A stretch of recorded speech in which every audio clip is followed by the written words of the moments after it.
Hello, bienvenue dans ce nouvel épisode de J'ai peur donc j'y vais, le podcast qui vous aide à créer la vie qui vous ressemble et à gagner en sérénité. Je suis Steph Blue Lips, je suis coach et j'accompagne celles et ceux qui veulent s'épanouir dans tous les domaines de leur vie. Grâce à des accompagnements individuels et personnalisés, j'offre à mes clients un soutien, des outils et des stratégies efficaces pour atteindre leurs objectifs et créer un changement durable dans leur vie. Chaque semaine dans ce podcast, je vous partage des conseils, des outils et des expériences pour vous aider vous aussi à donner un nouvel élan à votre vie. Vous êtes prêts ?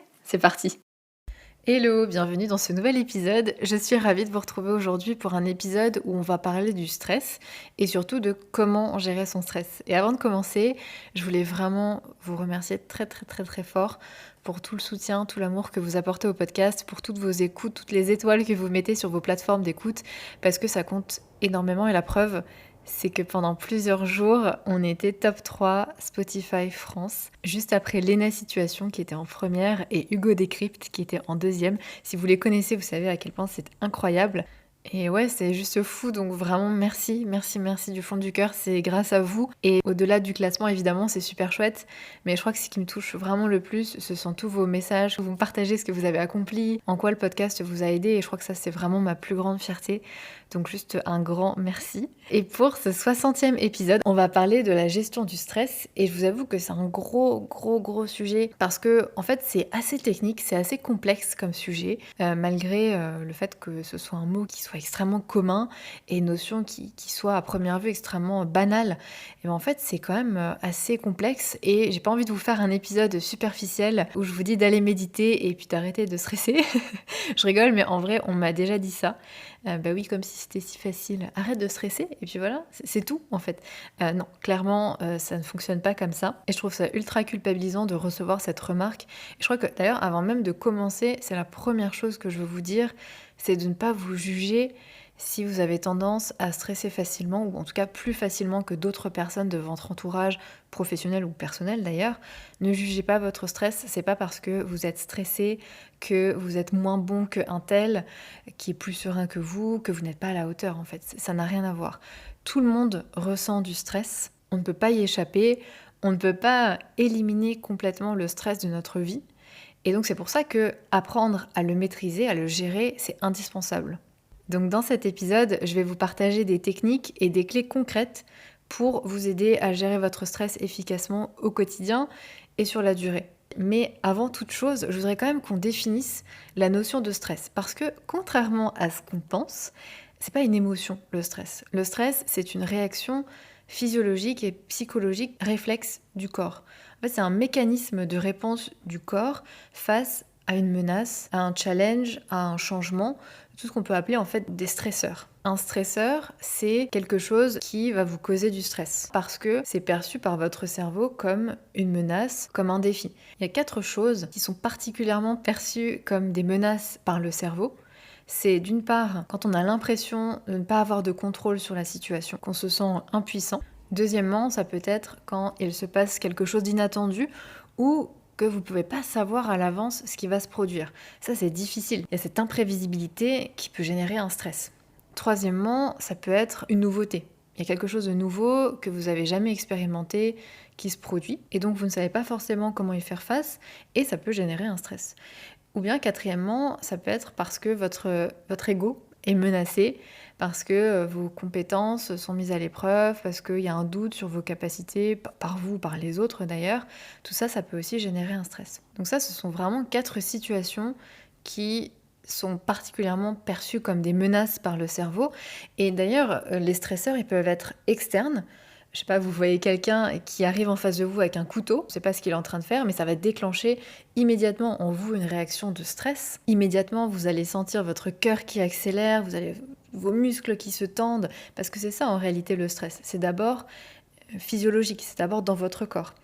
Donc ça peut être un stresseur externe ou bien ça peut être interne. Par exemple, vous devez aller à un endroit que vous ne connaissez pas, vous n'avez jamais fait cette route-là, vous devez prendre la voiture pour y aller par exemple, et la veille, vous commencez à y penser, vous commencez à vous imaginer en train de vous perdre sur le chemin, à ne pas trouver votre destination, et vous commencez à stresser.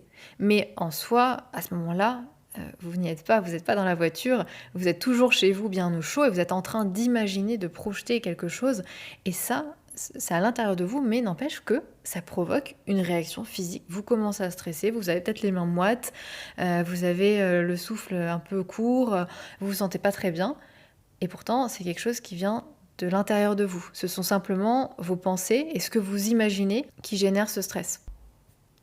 Ensuite, en termes de stresseurs, il y a plusieurs types de stresseurs. Il y a d'une part une catégorie qu'on pourrait appeler les crises, les catastrophes.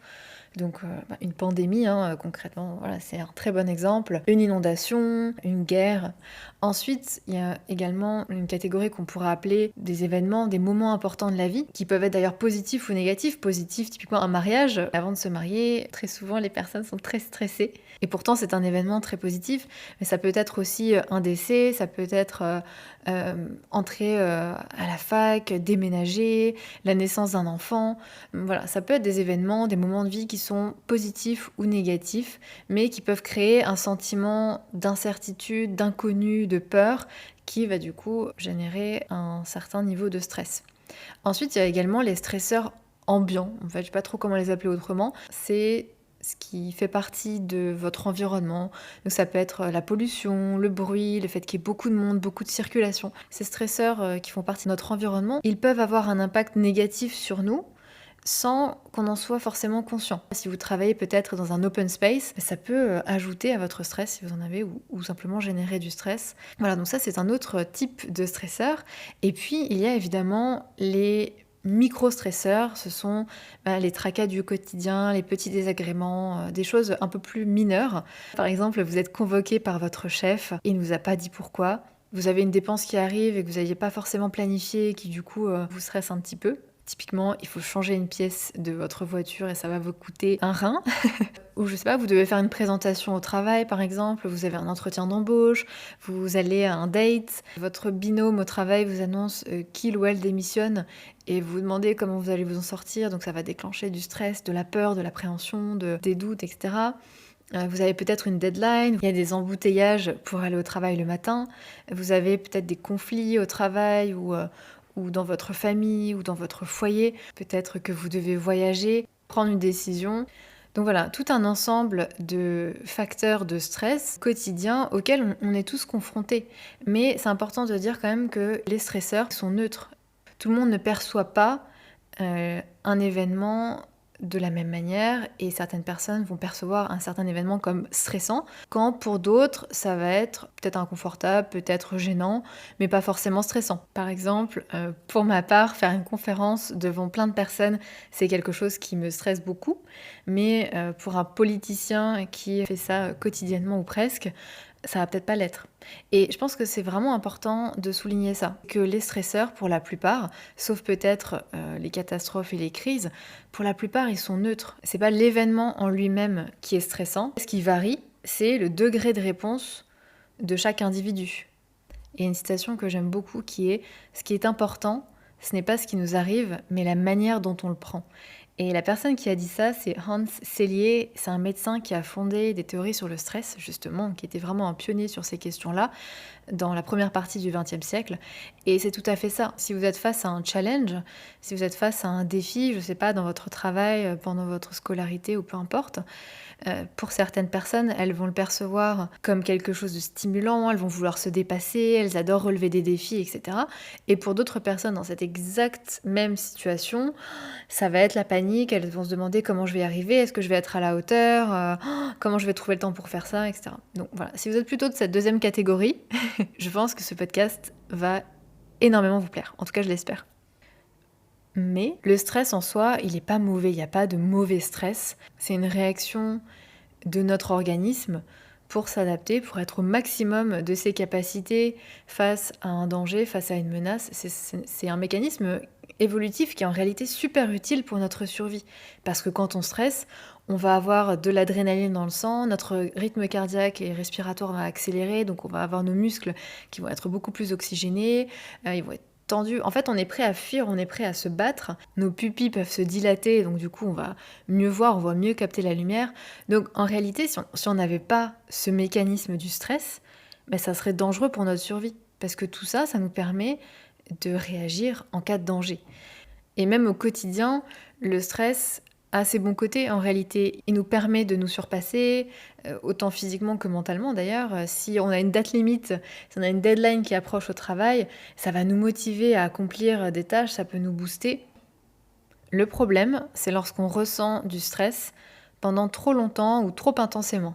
Trop intensément, c'est-à-dire que on va être tellement stressé qu'on peut perdre nos moyens, qu'on peut être complètement paralysé, qu'on peut procrastiner, qu'on peut peut-être faire plus d'erreurs, que ça va être difficile de prendre certaines décisions, que ça peut impacter aussi notre créativité. Ça peut affecter aussi notre communication avec les autres, parce qu'on va être un peu plus impatient, on va être un peu plus irritable, un peu plus agressif. Et donc à ce moment-là, le stress, quand il est trop intense, il devient contre-productif. Et puis, lorsque c'est trop, qu'on le ressent pendant trop longtemps ou trop fréquemment, ça épuise l'organisme. Ça peut être vraiment très très néfaste sur notre santé. On peut avoir des migraines ou des maux de tête, ça affaiblit notre système immunitaire, on a des tensions musculaires. Enfin, moi, c'est ma spécialité. Quand je suis stressée, j'ai les épaules, en tout cas les trapèzes complètement bloqués. On peut faire des insomnies, on peut avoir des maux d'estomac, ça peut impacter nos règles, ça peut impacter notre libido. Puis surtout, le stress chronique qui dure dans le temps, il peut provoquer des choses assez graves, des problèmes cardiovasculaires, de l'hypertension, il peut entraîner de la dépression. Et ça, c'est vraiment important de le dire. C'est pas neutre d'être tout le temps stressé. Ça peut tellement nous épuiser sur le plan émotionnel que ça peut entraîner une dépression, de l'anxiété. Donc, c'est vraiment pas anodin. Donc, s'il vous plaît, si vous pensez avoir du stress chronique, s'il vous plaît, allez consulter un professionnel de santé. C'est vraiment important. Bon, maintenant qu'on a dit tout ça, on va voir comment gérer son stress. Parce qu'on ne peut pas supprimer notre stress, c'est normal d'en ressentir. Et donc l'objectif, c'est d'apprendre à écouter son corps et être en mesure de retrouver un équilibre rapidement.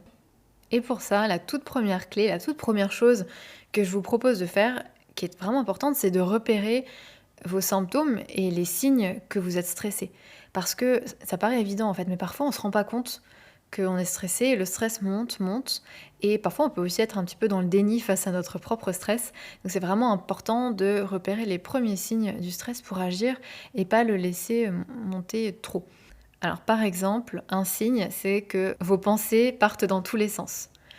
Ou bien que vous avez du mal à vous concentrer, que c'est le brouillard dans votre tête.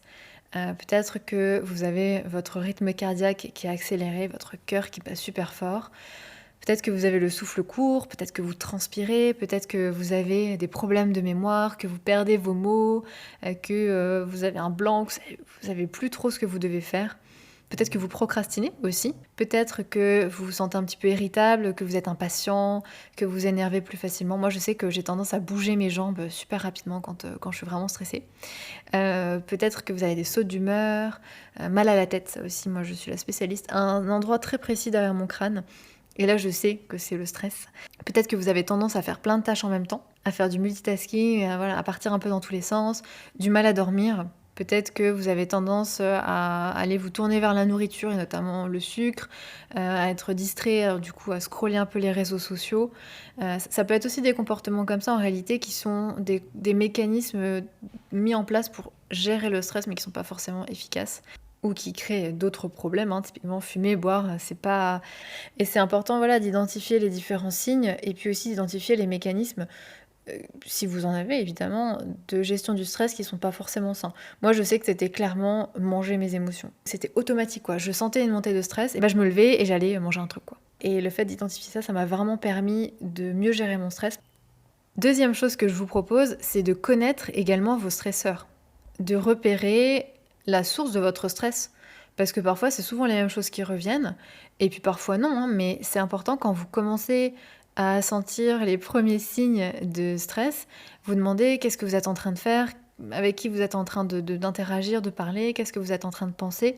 C'est important d'identifier vos stresseurs parce que ça va vous permettre peut-être de les éliminer parfois. Je ne sais pas, par exemple, si c'est du bruit autour de vous, peut-être que vous pouvez faire quelque chose par rapport à ça. Et ça va aussi vous permettre de réagir plus rapidement. Si vous savez que quand vous interagissez avec, je sais pas, votre chef, vous ressentez beaucoup de stress, ça va vous permettre peut-être d'anticiper pour que quand ce type d'interaction se produise, vous soyez plus calme ou à réagir quand vous avez ce type d'interaction. La troisième chose, la troisième clé que j'ai pour vous aujourd'hui, c'est de vous construire une boîte à outils de gestion du stress. Dans cette boîte à outils, j'ai mis 8 outils, 8 techniques que je souhaite vous partager aujourd'hui. La première, c'est la respiration. La respiration, c'est un truc qu'on fait automatiquement, auquel on ne pense pas. Mais quand on se sent stressé, on va souvent prendre des petites respirations, des petites inspirations, pas très profondes, pas très longues.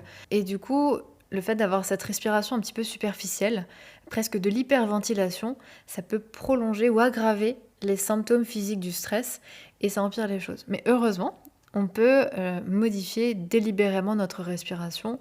Et le fait de respirer calmement, en fait, ça a un effet sur la régulation de notre système nerveux et sur le fait que ça instaure du calme dans notre corps. Quand on est détendu, on respire de manière lente, de manière régulière, par le nez. Et donc le but, c'est de mimer ça. Quand vous vous sentez stressé, je vous invite à ralentir votre respiration pour activer justement ce mode relaxation de votre corps, à prendre de grandes inspirations, faire de longues expirations, à bien respirer par le ventre, à avoir une respiration abdominale. Et ça, c'est sans doute le conseil le plus simple, mais c'est tellement efficace. C'est une technique qui peut être couplée avec plein d'autres que je vais vous présenter ensuite, mais vraiment, c'est la base.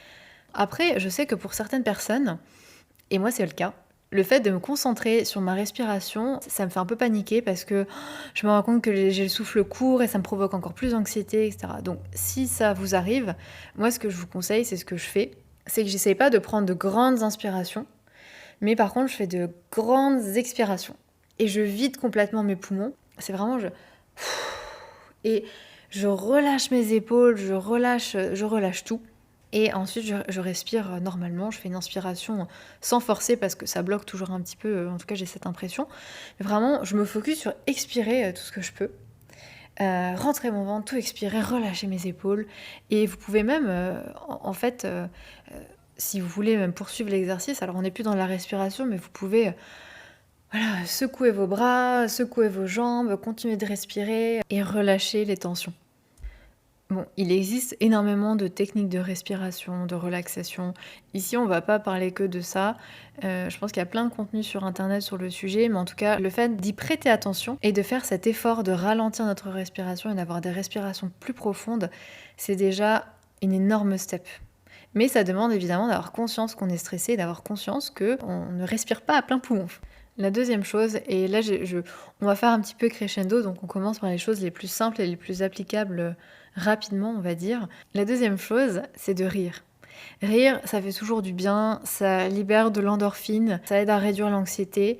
Moi, ce que j'aime bien faire, c'est de faire une pause, de regarder des vidéos qui me font rire, particulièrement des vidéos avec des chats. Bref, c'est un secret. Ça fait plus être un secret maintenant. Mais en tout cas, je les enregistre pour plus tard. Et quand je me sens vraiment stressée, je fais une petite pause. Je regarde ces vidéos et ça me fait toujours autant rire. Et en parallèle, le fait d'utiliser l'humour, le fait de trouver de quoi sourire dans une situation même grave et même très stressante, ça aide. On peut toujours trouver dans n'importe quelle situation des aspects qui peuvent nous prêter à l'humour et à sourire, à prendre un petit peu de perspective. Et bon, un exemple pas très joyeux, et j'en suis désolée, mais qui je trouve illustre bien ça, c'est que ça arrive parfois qu'à un enterrement, il y a une anecdote qui ressorte et on rit, alors que c'est un moment extrêmement triste et qui génère énormément de stress et d'anxiété. Et pourtant, on arrive, même si c'est quelques secondes, à rire. Et ça peut aider dans des moments difficiles, mais dans des moments aussi du quotidien, à relativiser et à déstresser un petit peu. Troisième chose que je mets dans ma boîte à outils de gestion du stress, c'est de ralentir physiquement et mentalement. Ma technique préférée, qui est la plus simple, et je pense que c'est important de le dire aussi, je sais pas comment dire en français, le plus simple et le mieux, en gros. Voilà, faites simple. Moi, ma technique, c'est de m'allonger par terre. Je travaille à la maison, évidemment. Ça va être un petit peu compliqué si vous êtes dans un open space. Mais à la maison, j'ai mon petit tapis de yoga et je m'allonge dessus. Et franchement, c'est super dur parce que quand je suis super stressée, c'est la dernière chose que j'ai envie de faire. J'ai juste envie de continuer de travailler, de faire 1000 choses. Mais non, je me force à prendre juste parfois 1 minute à m'allonger et à ne rien faire. Et ça va énormément aider à calmer votre système nerveux. Et c'est important de le faire régulièrement au cours de votre journée, au cours de votre semaine, au cours de votre week-end. Essayez de de retourner à des moments de calme, de déconnecter votre cerveau, de faire des activités qui sont dans lesquelles vous vous plongez complètement, qui vous calment, que ce soit un sport, un hobby, que ce soit faire un puzzle, que ce soit faire des activités de loisirs créatifs, que ce soit de lire, que ce soit de caresser votre chat, d'écrire, de prendre un bain, de vous faire un massage à vous, que quelqu'un vous fasse un massage. Voilà, des choses lentes, calmes, où vous êtes dans le moment présent, où vous déconnectez votre cerveau. Ça, c'est super important. Ça peut être 30 secondes, ça peut être 1 heure, selon ce que vous avez, mais c'est vraiment hyper efficace pour réduire votre stress. Ensuite, 4e chose que j'ai dans ma boîte à outils de la gestion du stress, c'est de bouger physiquement.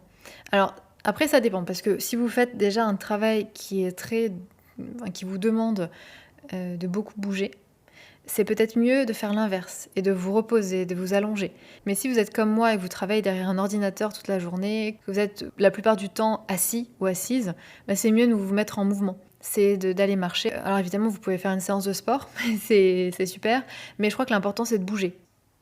5e clé que je vais vous proposer aujourd'hui pour mettre dans votre boîte à outils de gestion du stress, c'est de faire attention à vos pensées.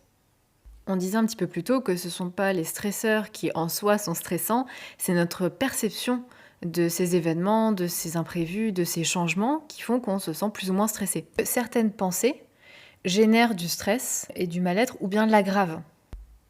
Par exemple, si vous avez eu un entretien d'embauche ou un entretien annuel et que ça ne s'est pas passé comme prévu, ou que peut-être que vous n'avez pas été retenu, vous pourriez vous dire que vous n'allez jamais trouver de travail ou que vous n'allez jamais trouver un travail qui vous plaît vraiment, que vous n'êtes pas à la hauteur, etc. Donc ça, ce sont des pensées qui vont générer pas mal de stress, qui vont générer de l'anxiété.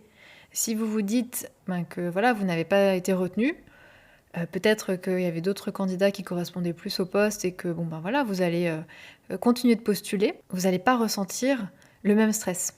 En tout cas, ça ne va pas générer en vous le même niveau de stress.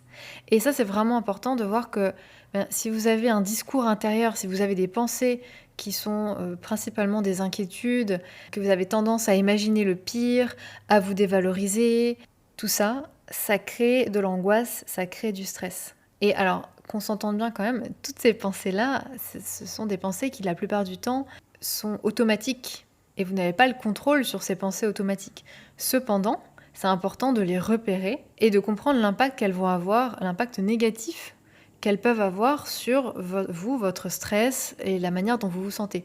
C'est en ayant conscience de ce que vous êtes en train de penser, de la situation, de la manière dont vous la percevez, et surtout en étant conscient que c'est cette perception elle-même qui influence vos émotions, et notamment votre stress, que vous allez pouvoir prendre du recul par rapport à ça et agir pour les changer et plus subir ce stress-là. Parce que c'est quand même, voilà, je le dis souvent, mais je le redis quand même, penser à quelque chose, avoir une pensée, ça ne veut pas nécessairement dire que c'est réel. C'est pas parce que vous avez une pensée qu'elle représente une réalité objective.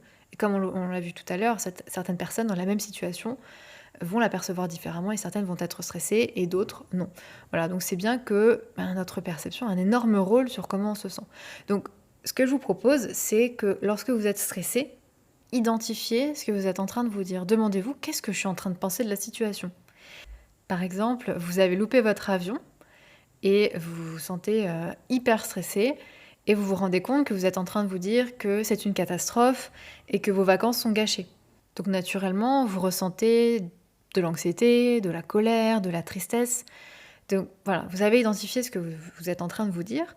Ensuite, deuxième étape, c'est d'analyser ce que vous êtes en train de vous dire. Est-ce que ce que vous êtes en train de vous dire, c'est exact? Est-ce que c'est vraiment vrai? Est-ce que c'est vrai que vos vacances sont gâchées? Non, pour le moment elles ne sont pas gâchées. Vous avez loupé l'avion, vous êtes toujours peut-être en mesure d'en reprendre un autre, peut-être que vous avez perdu une journée, ça ne signifie pas que vos vacances complètes sont gâchées. Vous pouvez aussi vous demander, est-ce que ça vous aide de penser ça? Est-ce que de vous dire que vos vacances sont gâchées et que c'est une catastrophe, ça vous aide à vous mettre en marche pour trouver des solutions? Pas vraiment, parce que là vous êtes submergé de ce stress et de toutes ces émotions, et c'est beaucoup plus difficile de vous mettre en action pour trouver des alternatives, pour trouver des solutions, que si vous étiez calme. Vous pouvez aussi vous demander, est-ce que c'est grave? Parfois ça permet de mettre un petit peu de perspective aussi dans ce que vous vivez et ce qui vous stresse.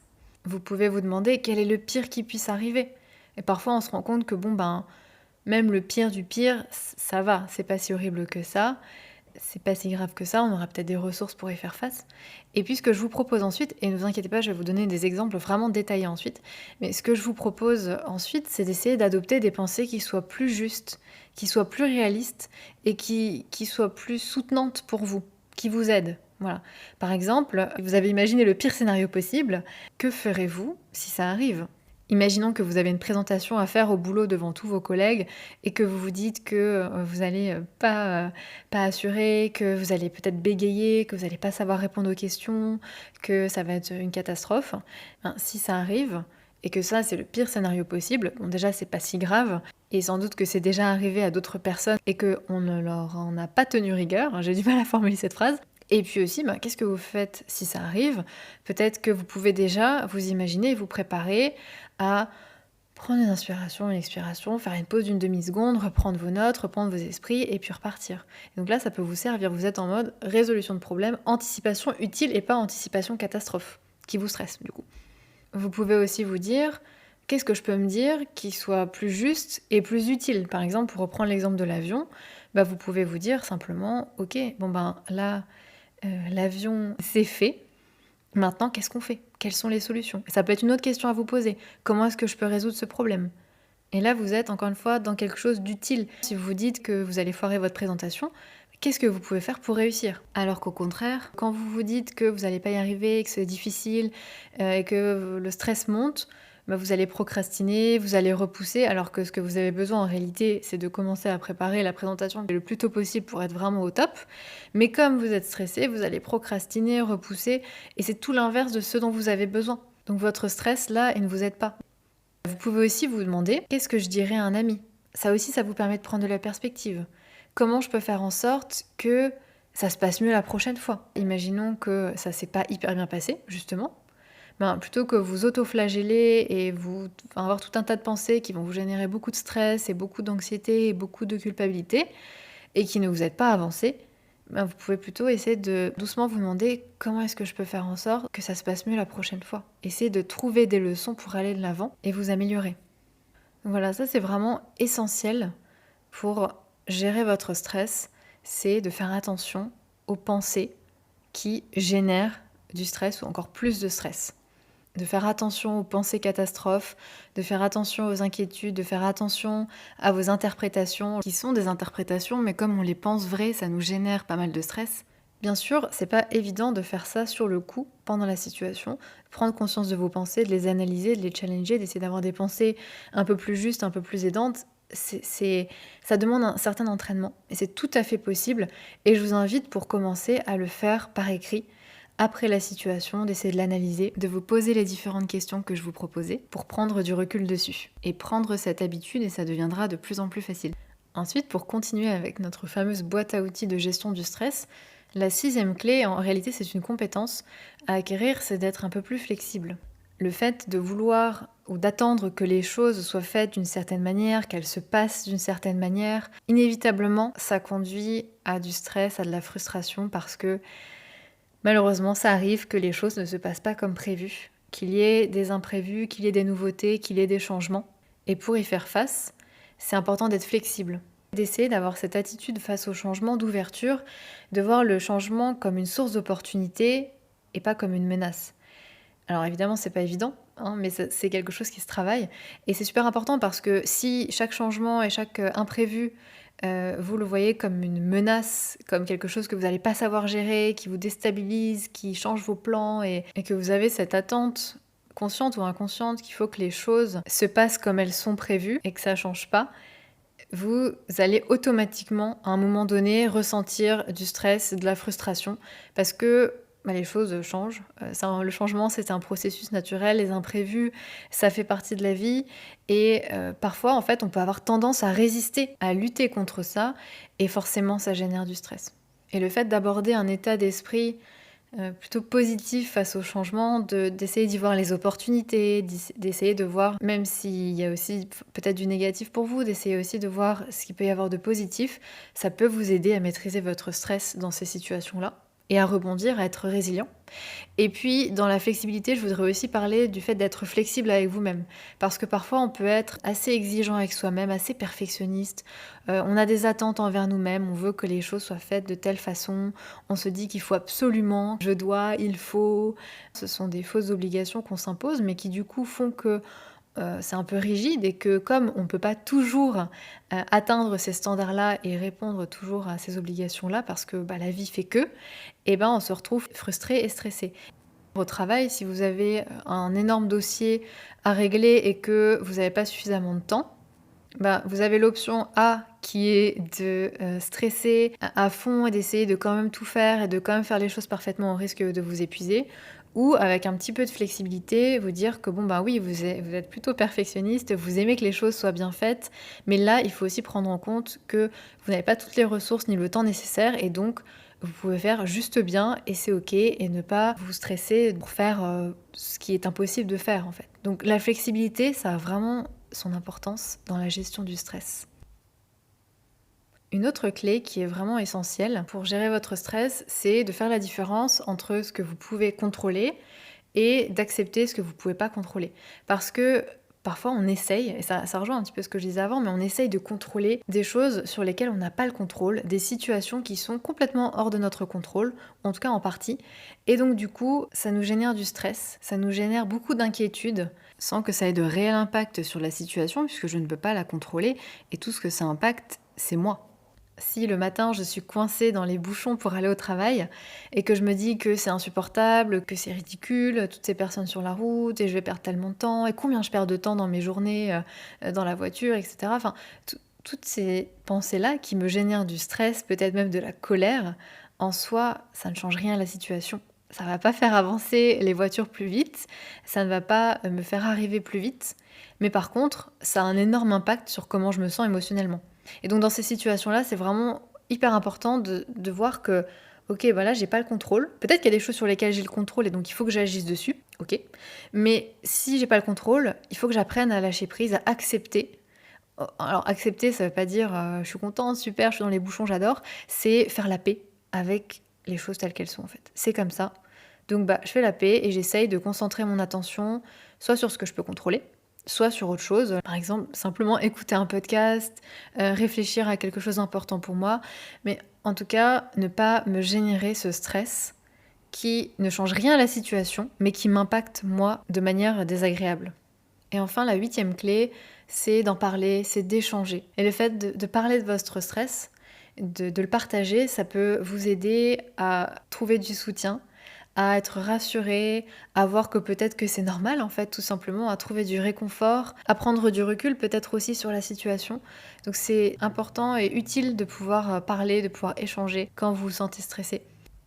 Et maintenant, la dernière partie de ce podcast, c'est ce que j'ai appelé la prévention. Donc ne pas attendre d'être stressé pour agir, mais essayer en amont, par exemple, de vous affirmer, de poser vos limites. Ça peut être super important parce que parfois on se sent stressé parce qu'on n'a pas osé refuser un dossier au boulot, on n'a pas osé refuser des heures sup, du coup on a accepté de rester tard ou bien on a accepté une soirée avec des amis et du coup on se retrouve débordé, on n'a plus le temps de faire ce qu'on voulait faire, on est fatigué, on se retrouve stressé parce qu'on est dans le rush et ça aurait pu être anticipé, évité si on avait fait preuve d'un petit peu plus d'assertivité.